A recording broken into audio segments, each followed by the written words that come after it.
On se sent un grand garçon quand on déambule seul en ville, surtout quand on a fait une longue route pour venir de la campagne, acheter une carte d'anniversaire et un cadeau pour sa mère.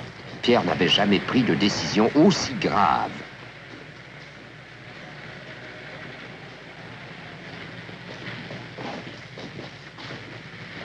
Choisir la carte était chose facile. Pour le cadeau,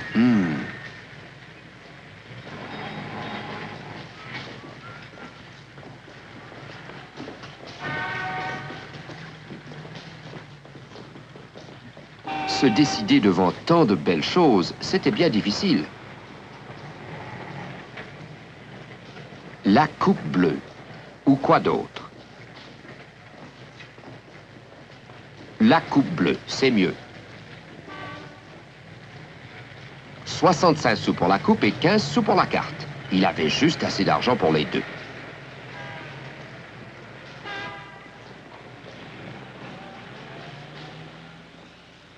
Celle-ci, s'il vous plaît, la bleue. Et ça?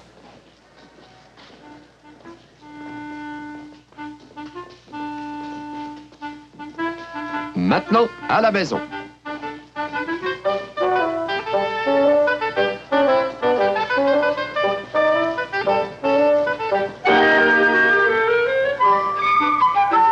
On se sent bien fier de rentrer chez soi avec un cadeau qu'on a choisi et acheté soi-même, le long des chemins à travers champs jusqu'à la rivière. Pierre connaissait chaque pouce du chemin, chaque arbre, chaque clôture.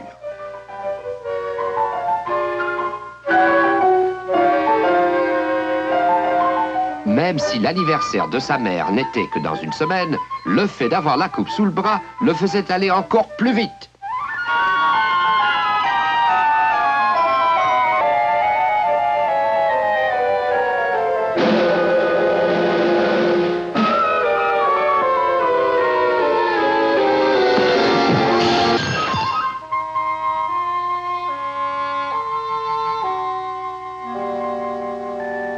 En 1000 morceaux. Quoi faire pour l'anniversaire de sa mère maintenant? Même les oiseaux avaient de la peine pour Pierre.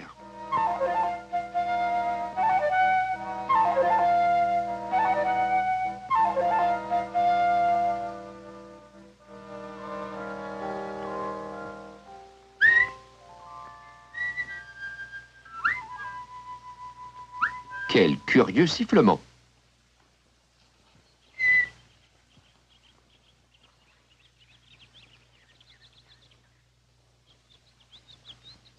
Il y a des fois où une fille n'est pas une mauvaise chose, surtout quand elle a du chagrin à propos d'une coupe, plus spécialement quand elle sait où en trouver une autre.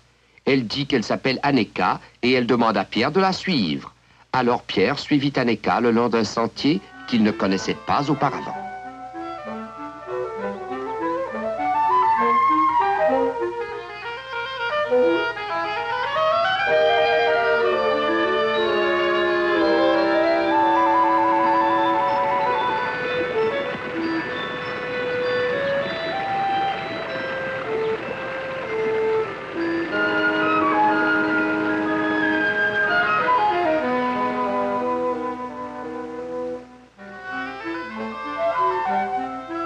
Bientôt, ils arrivèrent près d'une étrange maison. On aurait dit le sommet d'une colline. Il y avait de l'herbe sur le toit et une échelle.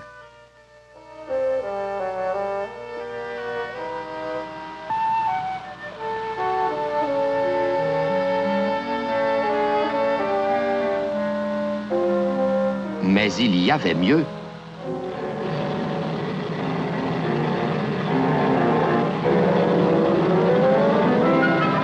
Pierre avait bien envie de savoir ce qui se passait dans la maison avant de s'en aller.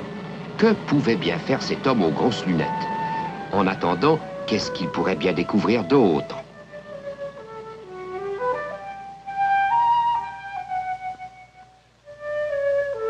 Il aurait l'air fou s'il se faisait prendre comme ça.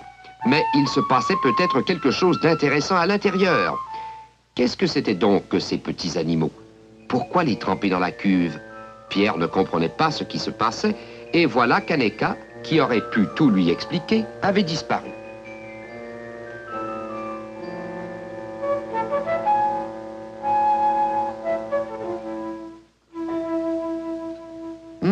Qu'est-ce que c'est que ça? Ça a l'air amusant.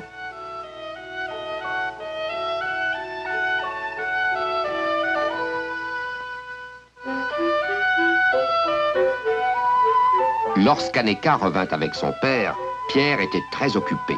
Pendant un moment, impossible de le trouver.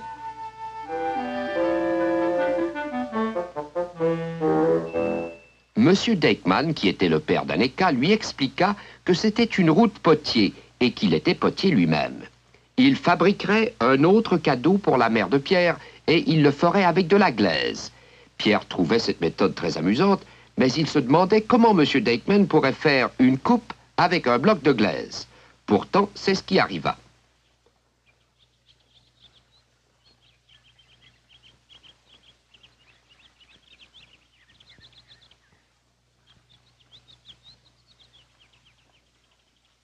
On aurait dit que la glaise s'élevait comme une tour, mais très vite. Pierre regardait comment les mains la façonnaient pour la faire devenir un vase, un beau et grand vase.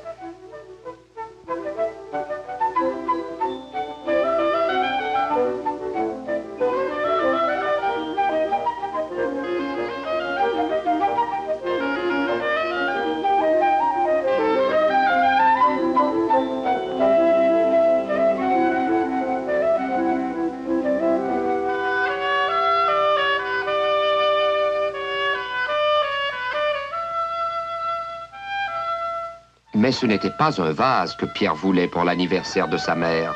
Aussi, M. Deichmann dut recommencer.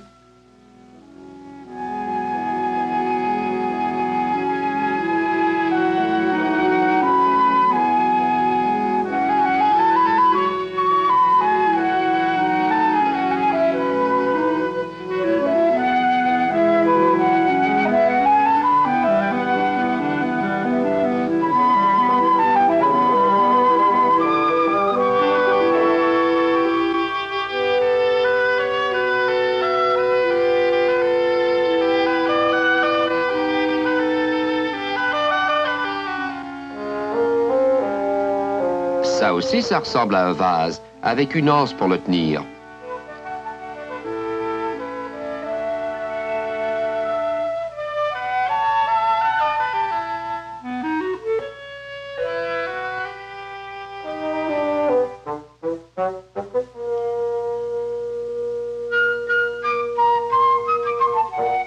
Mais Pierre ne voulait pas de cruche non plus pour sa mère.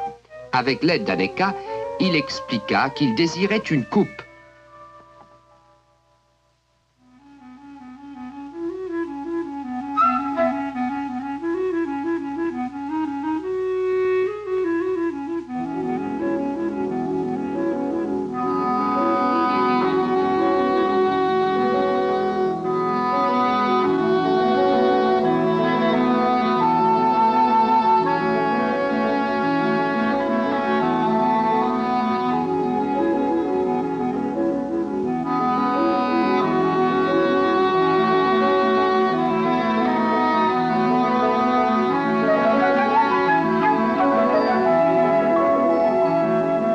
Maintenant, c'était parfait. Pierre était enchanté.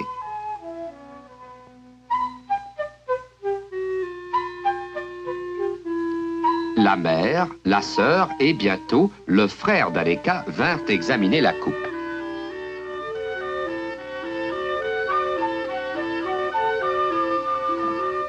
On prévint Pierre qu'il fallait laisser sécher et durcir la glaise. « Reviens jeudi », lui dit-on.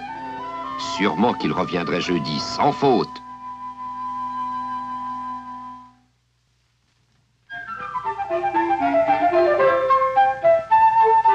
En revenant le jeudi matin, Pierre trouva Anneka en train de conduire un tracteur avec son frère.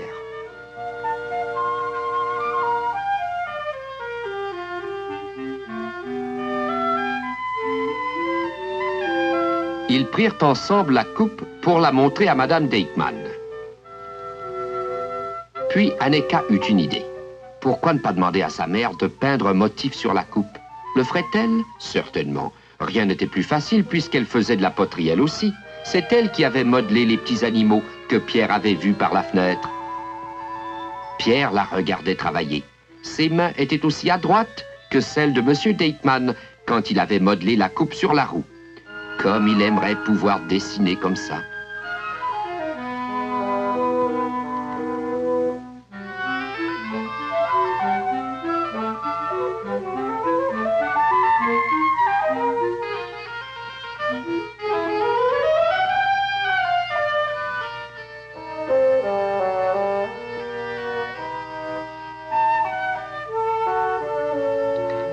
C'était une coupe absolument merveilleuse, mais est-ce qu'on ne pourrait pas ajouter quelque chose dans cet espace libre en haut?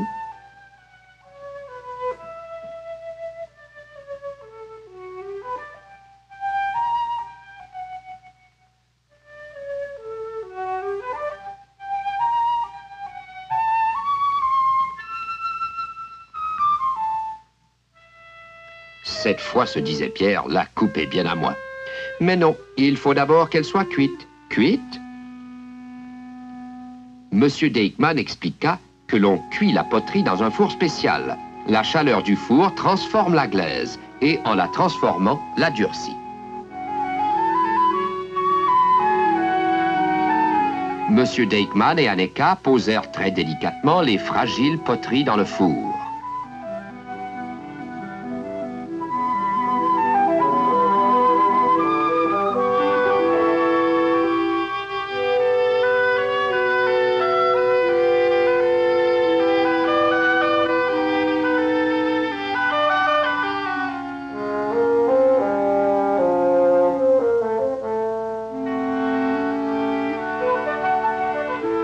Pierre ne comprenait pas pourquoi le four n'avait pas de porte. Ça lui semblait un travail énorme que d'en briqueter chaque fois l'ouverture.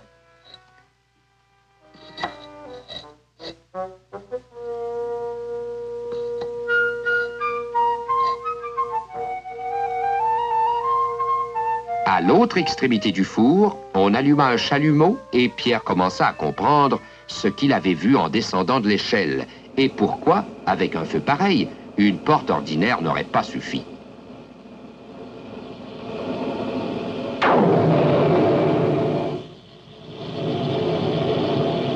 La cuisson prendrait 6 heures et le four 12 heures pour refroidir. Pierre devrait revenir de bonne heure le lendemain matin pour voir enlever les briques.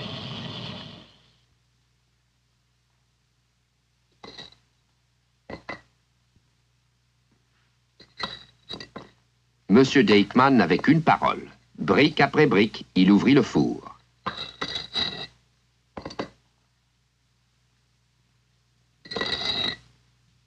Quand Pierre arriva le vendredi matin, sa coupe était assez refroidie pour qu'on pût la sortir.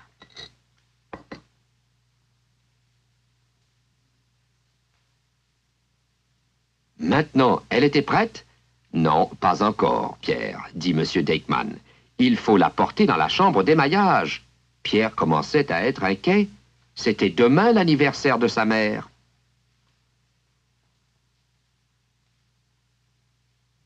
La chambre d'émaillage ressemblait à une pharmacie. C'est là que Madame Deichmann préparait et brassait son enduit. Elle expliqua qu'elle était en train de faire un mélange à base de certaines pierres. L'enduit donnerait à la glaise une surface dure et lisse.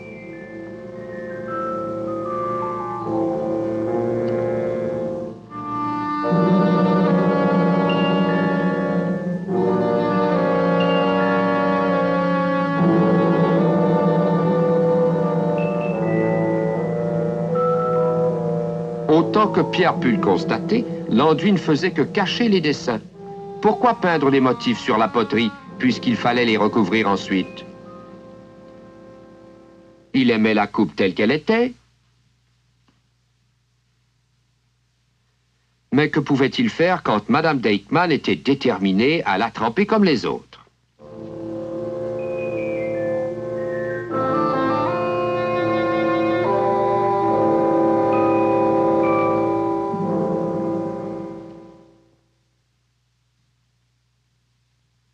Pierre était désappointé. « Non, défense d'y toucher. Elle est humide, dit Madame Dakeman. »« Et il faut de nouveau la faire cuire, dit Monsieur Dakeman.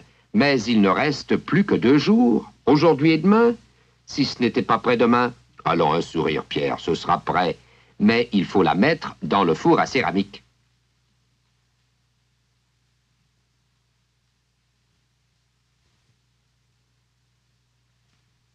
Cette fois, c'est par en haut, et non par le côté, qu'il fallait placer la poterie dans le four à céramique.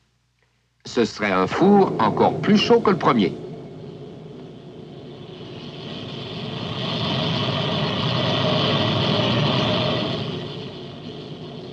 Si chaud même que si une poterie n'était pas parfaite, la chaleur pouvait la faire craquer. Pierre n'avait pas envie d'avoir une 2e coupe brisée pour l'anniversaire de sa mère. Pendant qu'il la regardait brûler dans le four, il se demandait si elle était capable d'endurer une pareille chaleur. Quoi qu'il arrive, il restera toujours la carte.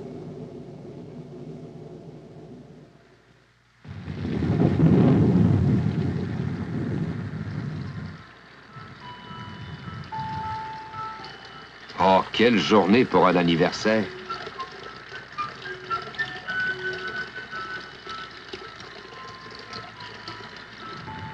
Mais la pluie n'empêcha pas Aneka et son père de se lever tôt.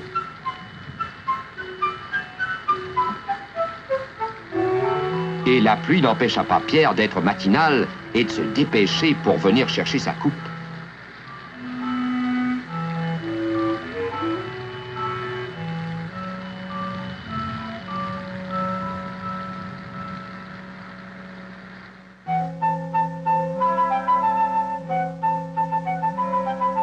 Mais bien avant que Pierre ne soit là, les Dakeman étaient déjà occupés à sortir les poteries du four.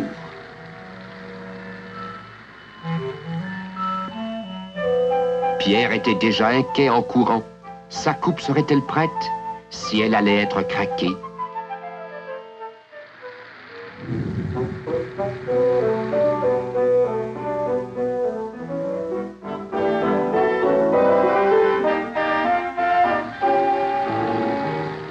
Quand Pierre arriva, il était certain qu'un malheur allait fondre sur lui.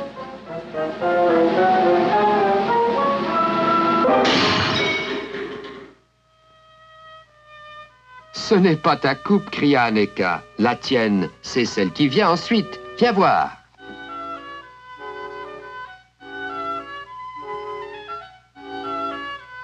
La voilà enfin, bien finie, parfaite. « Oh, c'est magnifique, dit Pierre, aussi lisse qu'un caillou bien poli. La chaleur a changé la couleur de la glaise en un gris bleu très doux. On ne dirait jamais que le chevreuil et les fleurs ont été recouverts d'un enduit. » Aneka était aussi heureuse que Pierre. Tout le monde regarda une dernière fois, puis Madame Dakeman prit la coupe pour l'envelopper.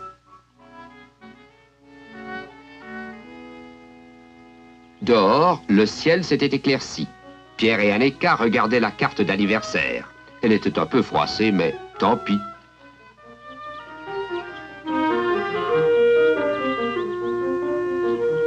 Pierre remercia les Dakeman aussi gentiment qu'il le put et promit de revenir bientôt. Mais maintenant qu'il avait son cadeau dans les mains, il se sentait des ailes. Cette fois, il se souviendrait de l'arbre tombé par terre.